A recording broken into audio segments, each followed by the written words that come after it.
সুভদ্রা জলের পট্টি নিয়ে জগন্নাথের কপালে ভালো করে দিয়ে দেয়। নাও, এবার সবাই মিলে রথের দড়ি ধরে টানো। জয় জগন্নাথ, জয় জগন্নাথ। নীলমাধবের কথা মতো সবাই রথের দড়ি টেনে রথ জগন্নাথের মাসির বাড়ির উদ্দেশ্যে যাত্রা শুরু করে। আহ, কি মিষ্টি সুস্বাদু কাঁঠাল! আজ আমার পেট আর মন দুটোই ভরে গেছে। উফ, কিন্তু কি গরমটাই না পড়েছে! বাবারে বাবা, আমার তো খুব গরম করছে। এই গ্রীষ্মের প্রখর রোদের তাপে এই জঙ্গল ও জঙ্গল ঘুরে ঘুরে বেড়ালে গরম তো করবেই। যোগু, এবার তুই মহলে ফিরে চল, এক্ষুনি আমাদের কেউ দেখে ফেলবে। হ্যাঁ, চলো বলরাম দাদা, আমার খুব গরম করছে। আজ মহলে ফিরে গিয়ে ঠান্ডা শীতল জলে মজা করে স্নান করব। এই কথা বলে জগন্নাথ ও বলরাম তাদের মহলে ফিরে যায়। তারপর জগন্নাথ স্নানের প্রস্তুতি শুরু করে। শীতল কলসি ভর্তি জল মাথায় ঢালতে থাকে। আহ, শান্তি! যা গরমটাই না পড়েছে, এই এক কলসি জলে তৃপ্তি হচ্ছে না।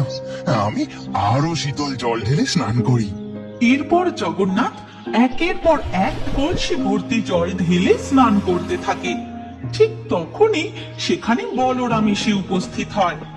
একটা নয়, দুটো নয়, 108 কলসি শীতল জলে স্নান করতে দেখে দাদা বলরাম বলেন, এই যোগু, আর নয়, এই নিয়ে 108 কলসি জল ঢাললি।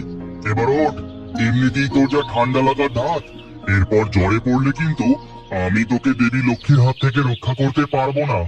আহ, দাদা, বকছো কেন? মর্তের বাতাসে কি গরম! আমার তো শীতল জলে স্নান করতে দারুণ লাগছে।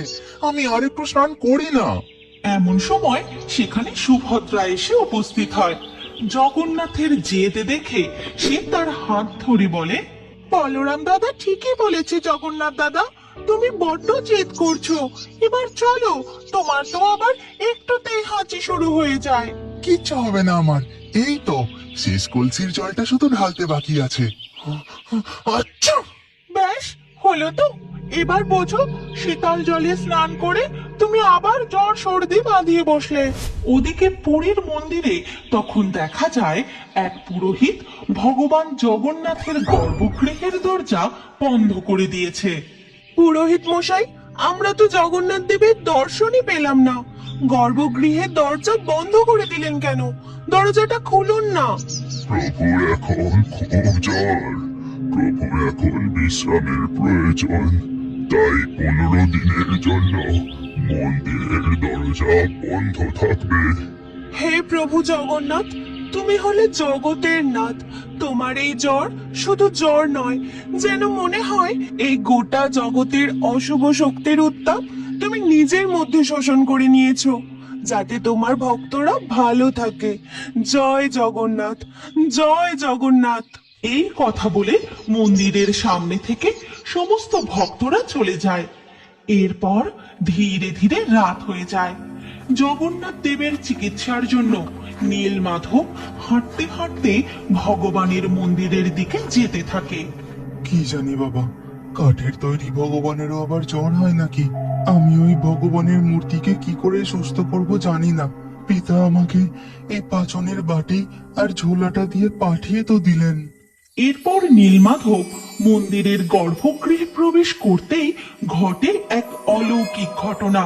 সে এসে পৌঁছায় এক মহলে। দেখে তার সামনে কোনো কাঠের মূর্তি নেই, রয়েছে 3টি বিশাল খাট, আর তাতে শুয়ে আছেন সাক্ষাৎ 3 ভাই বোন।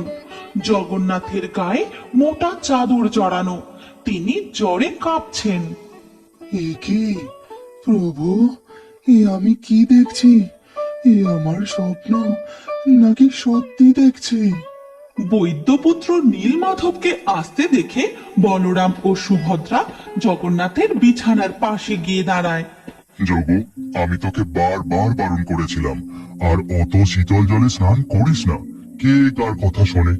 এখন বোঝ ঠেলা। বলরাম দাদা, আর বকাবকি করো না। দেখো না, জগন্নাথ দাদার মুখটা জ্বরে একেবারে শুকিয়ে গেছে। দাঁড়াও, আমি জলের পট্টিটা আরো একবার কপালে দিয়ে দিই। এই কথা বলে সুভদ্রা জলের পট্টি নিয়ে জগন্নাথের কপালে ভালো করে দিয়ে দেয়। আর জগন্নাথ জ্বরের ঘুরে বলে, আমার মিষ্টি বোন আমাকে কত ভালোবাসে, আর একটু ঠান্ডা জলের পট্টি দে না সুভদ্রা। শুধু জলপট্টি দিলে তোমার জ্বর কমবে না। বৈদ্যপুত্র তোমার জন্য পাচন ঔষধি ও তেল নিয়ে এসেছে।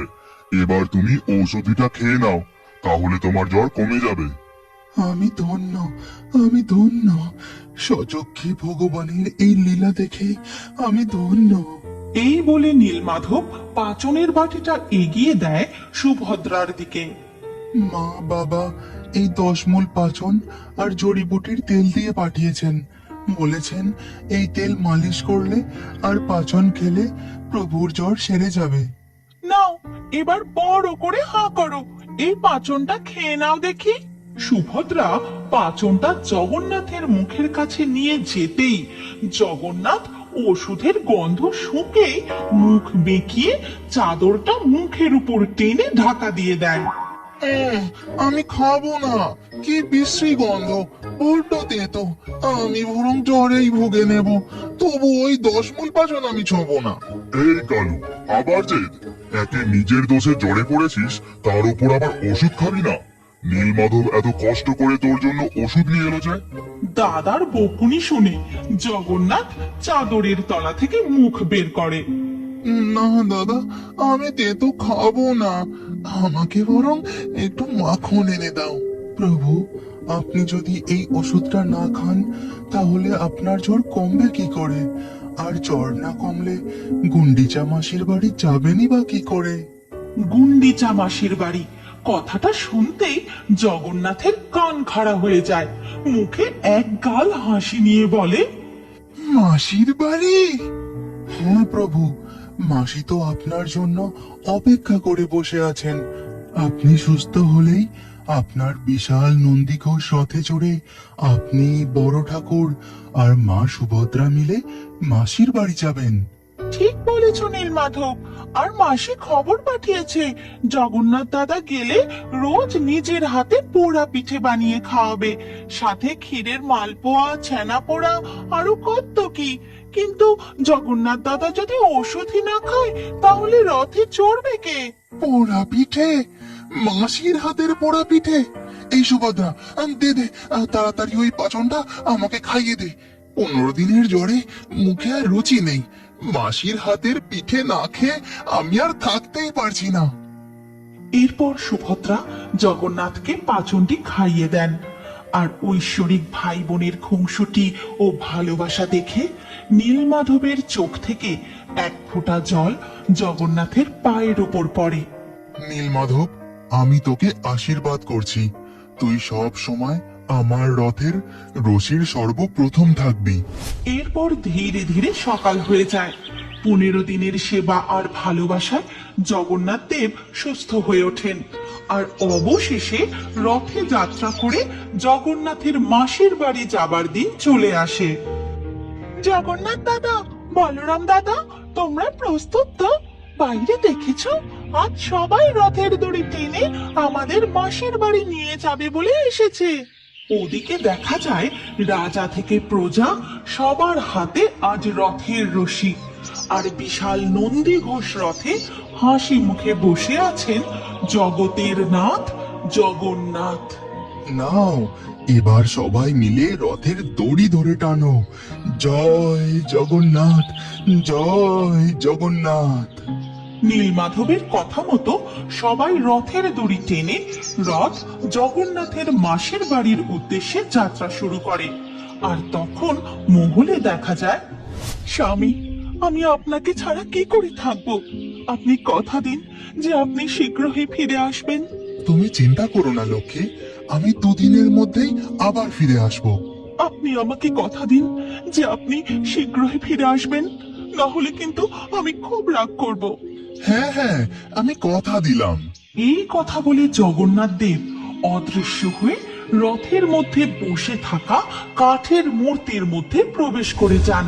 আর তখনই আকাশ থেকে রথের উপর পুষ্পবৃষ্টি হতে থাকে।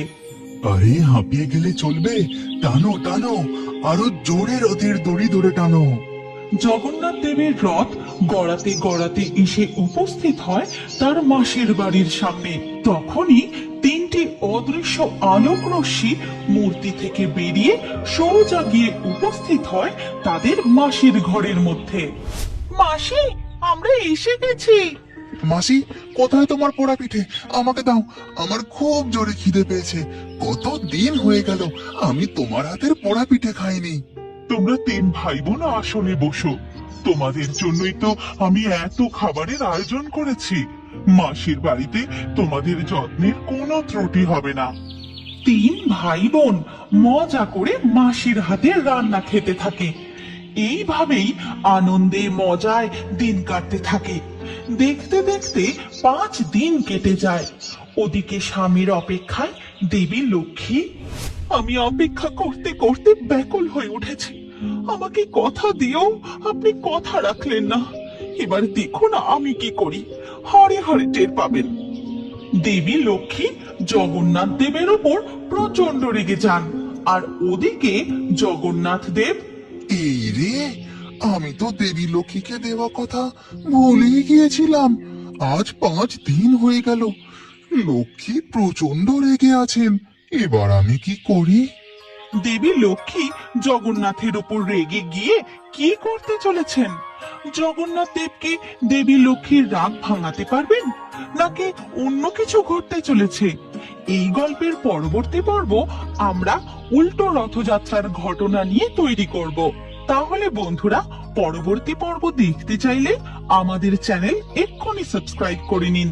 আর এই ভিডিওটি লাইক করে আপনার প্রিয়জনের সাথে শেয়ার করে দিন। জয় জগন্নাথ, জয় জগন্নাথ। এই গল্পের পরবর্তী পর্ব যদি তোমরা দেখতে চাও তাহলে কমেন্টে নেক্সট পার্ট অবশ্যই লেখো। আর আমাদের ফেয়ারি টুনস বাংলা ফেসবুক পেজটি এক্ষুনি ফলো করে নাও। এই গল্পটি ভালো লাগলে লাইক দিয়ে শেয়ার করে দাও।